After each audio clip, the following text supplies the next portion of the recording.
USD continues to perform really quite well this week, guys, especially when you look at how far we've come from last week's lows. Dixie, remember last Wednesday, went beneath the 96 level, but it's now, comfortably back above 97, around which it's held most of the week so far. But the thing is, Dixie's doing quite well despite risk appetite this week being pretty strong.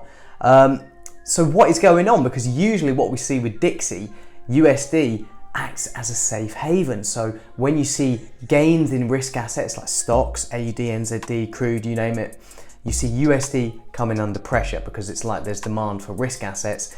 So you want to sell your haven assets like the dollar, like gold, like yen, whatever.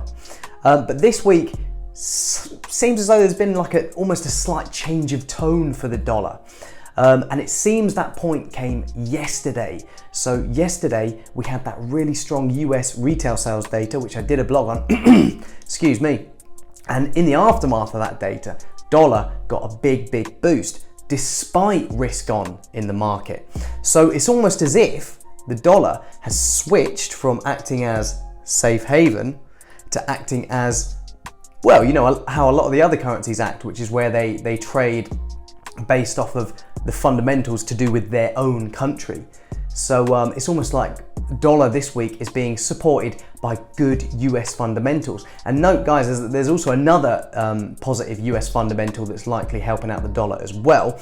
Last night we had reports that the White House is mulling this big $1 trillion fiscal stimulus package. And obviously currencies generally like it when their governments do fiscal stimulus because it's seen as good for that economy.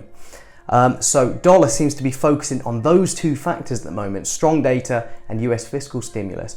But obviously because of this shift in tone of the dollar going from being a safe haven to more of a traditional currency, a lot of people are saying that they think these recent gains we've seen in the dollar are unlikely to last.